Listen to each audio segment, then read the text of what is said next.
So I have good news and I have bad news. Let's start with the bad news. I'm pretty sure that your career isn't limited by its skills as much as it's limited by the way people are experiencing you when you speak. Yeah, let that one sink in. Now, no, I'm actually not going to get to the good news. I'll stay with the bad news because bad news number 2 is I'm pretty sure you're actually not aware of that. But here's the good news. I'll teach you how to improve on it. Hello, I'm Daniel, the pitch professor, and in the past decade, I've worked with executives and founders and some of the brightest minds who were brilliant on paper, yet in most cases invisible in the room. And here's the thing, not because they lacked expertise, but when they spoke, people just simply didn't listen. That's why today I'm going to show you 3 public speaking mistakes that are ruining your career. So here's number 1, and that's talking too fast because you're actually afraid of the silence. Now you're thinking, what does that mean? A lot of people think if they talk really fast, they seem super prepared, super smart, and super on point. Just think back of your last meeting where there was that person and they were talking at the speed of a machine gun. And you're thinking, wow, they are fast thinkers. Probably are. But at the same time, you've probably also stopped listening to them. Let's have a look into this. In fact, what's happening is you are talking over your audience's ability to think and digest what you are actually saying. And in that, you're kind of also signaling a bit of insecurity and, to be honest, quite a bit of lack of public speaking skills. Because if you talk really fast, your audience has to think real hard, listen real hard to follow, and that's something just very few people really want to do. Now think of it. Decision makers, they don't want someone who's going ballistic all over the place like they're on speed or something. They want to have people who are calm and show authority. And you do this by talking exactly in that manner. Because if you rush it, you lose authority, you lose trust, and you lose the whole room. Or in short, if you're talking fast, no one's listening to you. Step 2, you are designing your talk for really smart people instead of really bored people. Now, think of it. Probably when you're working on your next keynote, your next talk, or your next presentation, you're thinking, what is it exactly I want to say? How do I sound as smart as possible? And how can I explain everything I know?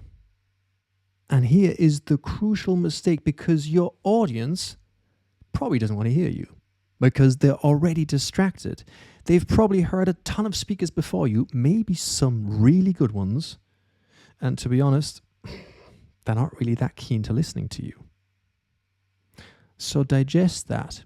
Understand you are not speaking to smart people.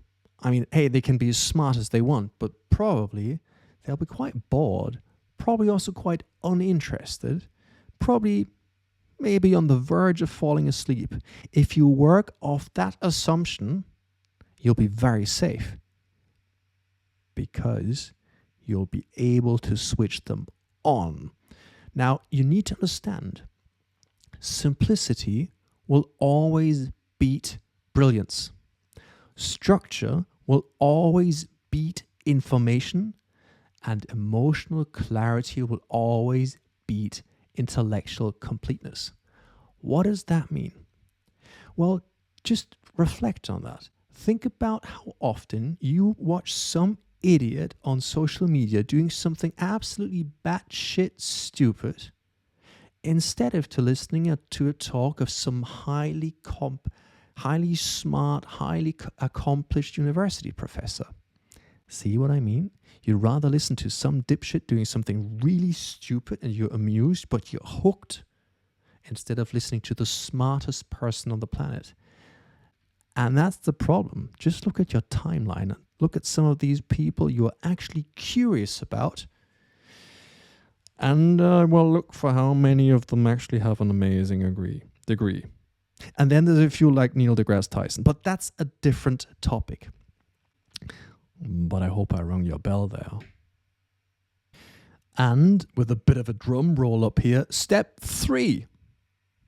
And that's you are performing instead of being authentic. Well, what does that mean? Didn't I just say something like that? No.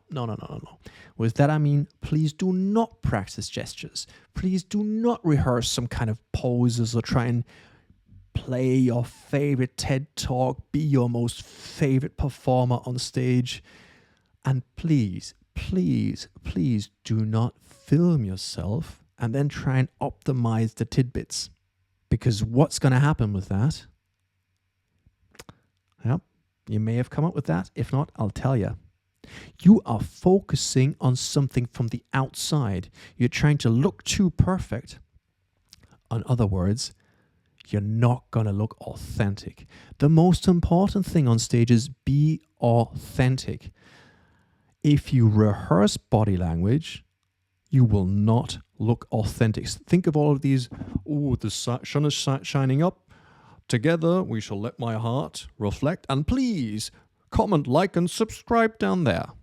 Oh, come on, you've seen that a million times. How often have you actually done that? Could do it right now if you wanted, but you know what I mean. We have this incredible ability to detect bullshit by a mile. So here goes. Practicing your body language is absolute bullshit. Don't do that. If you're a professional actor and you're practicing some kind of a, play of Shakespeare or something, yeah, go for it. That's it. But that's kind of your job. You're playing someone you're not, and you get paid for that.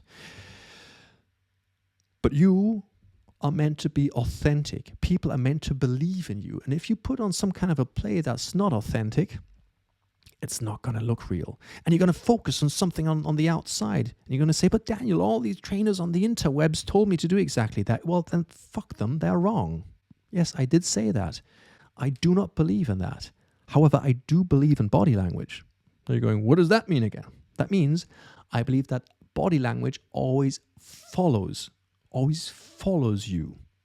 If you're honest, if you're authentic, the body language is the result of you being like this. It's not me thinking I want to move my hand like this or like that or whatever it is.